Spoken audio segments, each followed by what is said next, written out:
In today's video, I'm going to teach you how to highlight text in Canva.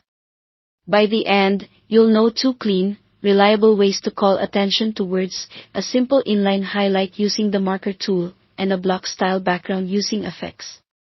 Start inside a Canva doc or any design with a text box. Click and drag your cursor, or tap and drag on mobile, to select the exact word or phrase you want to emphasize. You'll know it's selected when the text is shaded and the top editor toolbar shows more options. If you don't see the toolbar or the highlight tools, make sure the text itself is selected, not just the canvas around it. With your text selected, look at the top editor toolbar for the highlighter icon. It looks like a marker.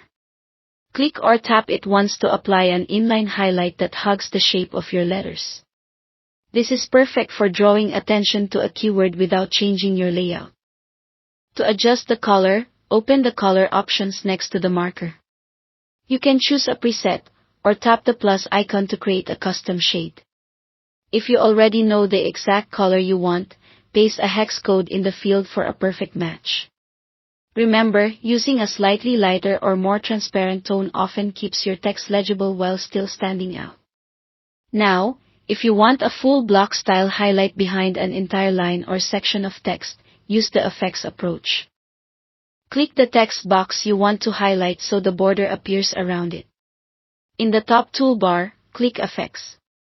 In the Effects panel, scroll down and select Background.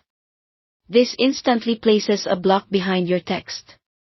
From here, use the roundness slider to control the corner style, from crisp square edges to a pill-shaped background.